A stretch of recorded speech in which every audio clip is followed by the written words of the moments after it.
திருவண்ணாமலையில் கார்த்திகை தீப திருவிழாவையொட்டி 25 தற்காலிக பேருந்து நிலையங்கள் அமைக்கப்பட உள்ளன. இதுகுறித்தான கூடுதல் விவரங்களை தருகிறார் செய்தியாளர் பாண்டியன். வணக்கம் பாண்டியன்.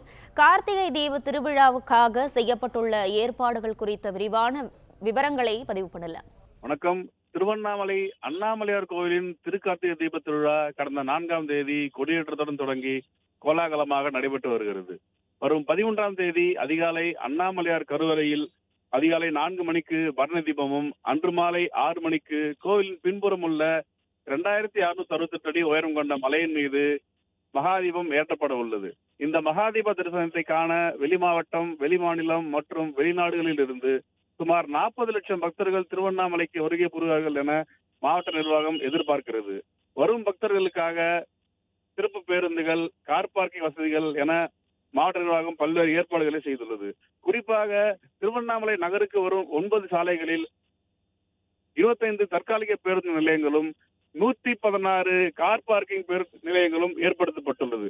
ஒவ்வொரு வாகனமும் திருவண்ணாமலைக்கு வருகை புரியும் போது பிரத்யேக வாட்ஸ்அப் எண் ஒன்று தற்போது தயாராகி வருகிறது.